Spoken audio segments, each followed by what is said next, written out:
Time is the only thing that we truly have. It's the only thing that's actually ours. We have it from when we're born all the way up to when we die.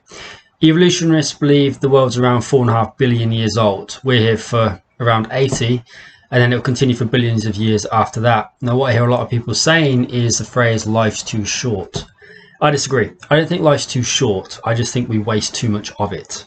Seneca, who was a Stoic philosopher around 2,000 years ago, split time into three parts. He says there was the past, which has been and is certain, the future, which will be and is uncertain and largely down to fortune, and then the present, which is here and now and the only time that really matters. So how do we spend this time? Well, sadly, with the modern world, we squander it on pointless activities. But we tell ourselves that it's okay because everyone else is doing it. We scroll through social media, we play computer games, we obsess and worry about our looks because, God forbid, Rachel's friends cast her aside if her mole gets hairy. We obsess over our financial wealth, our social wealth. We take pride in showing off our phones and our cars, our new clothes, how many followers we have. People pay real money for followers. Did you know that?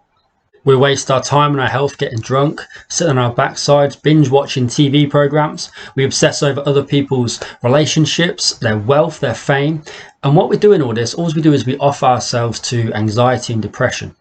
Before we know it, time has gone by without us even being aware of its passing. But we justify it and we tell ourselves that we deserve it. Yeah, I've been at work the last 5 days in a job I hate, so I deserve to spend these 2 days at the weekend drunk and asleep. Okay, it's stupid logic. It's like a gambler's fallacy, throwing good money after bad. Here's another one. Well, it's 6 o'clock now, so I may as well just play on my computer until I go to bed. May as well. And what do we achieve in this time? More kills, more goals than someone else? Great. The part of life that we actually devote to ourselves physically, mentally, spiritually even, is actually very small. The rest of it has been devoted to, as the Stoics would say, vices, or nowadays invested in activities which are actually quite meaningless. Seneca used a great metaphor for time, and that is to see it as if it was money. We have a certain amount of time and therefore money, and it's up to us to choose how we wish to invest it. We can invest our time and money into a computer game, which is a money pit and gives no interest back, or you can invest it into something a bit more worthwhile. He would recommend philosophy, and in doing so you will get some return and actually learn and begin to live well. Sadly, people controlling the modern world tell us what things we need to acquire in order to live well. And we can have them in exchange for our money and our health. Conveniently, these are things which are external to us, when really everything we need is within.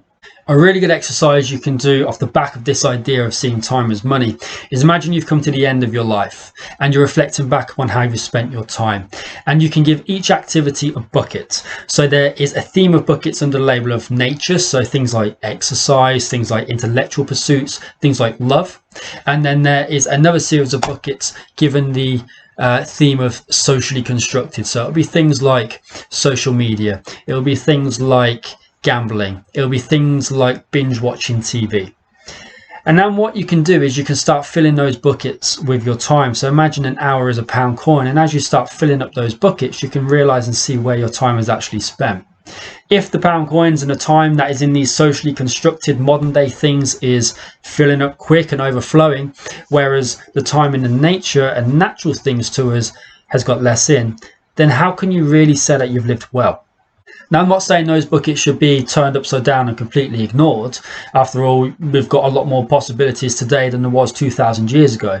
But I think what is important is that you understand where your time is being spent, because the piggy bank that you've got is constantly being emptied and one day might actually just be smashed and be finished. The problem I think that we have with time is that we just think there's so much of it, it doesn't matter what we do with this bit now. Rarely do people actually value it until the rest of it has been threatened. You know, you've only got to read anecdotes of people who have cancer or people who have survived a heart attack, that it's taken that for them to realise the true value and meaning of life and what time they have. If you're given 5 years left to live, then you would use it well. Whereas if we believe we've got 50, then it doesn't really matter what we do with these next 5. Same time period, but there's a different value that we place on it. We may have a long life expectancy, but the biggest hindrance to life, I believe, is expectancy. We expect to live long, so we put things off. We expect to find happiness and meaning later on in life, so we'll just make do with this now. We expect to make money and retire early and have all this free time to do whatever we want. This is the hangover from Christianity, suffering now and accepting that just so that you can get some reward later. Just because someone's 90 or 100, it doesn't mean that they've lived long. It means that they have existed long. How someone chooses to spend their time is a better indicator of who that person really is. Even today, we ask people, one of the first questions is, what do you do? As in work. When really we should be asking people what they do with their free time. People's jobs are largely influenced by fortune. A lot of it's out of our control. Whereas what we do with our free time is underpinned by our own philosophy, and that will tell you the value of who that person actually is. It's like people who complain they're bored. They just don't know how to use the time for themselves. They need these external forms of pleasure to satisfy them. So they'll jump from event to event. They'll have a birthday and then they'll just want this night out they've got coming up in a couple of weeks, and they will wish these weeks away. I just wish this was here now. These people really struggle to be content and present, and sadly when they're old, it's these types of people who complain that time is going so slowly and they just want death to take them away. Seneca would urge us to be present and live in accordance with nature, because if we do, we don't need to die with regret. We don't need to wish we had more years left to live. We don't need to worry about being dragged off earth before our time has come and we've found a meaning within it.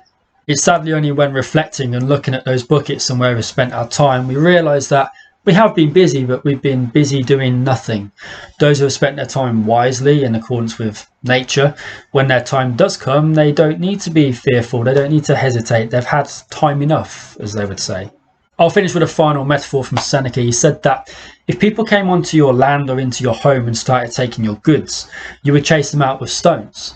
What he's saying is we're more protective over our money than we are our time. And money's quite meaningless. It doesn't actually bring us happiness. Whereas our time, if we invest it correctly, we can get everything we need to live, but also die tranquil and virtuous, not with regret.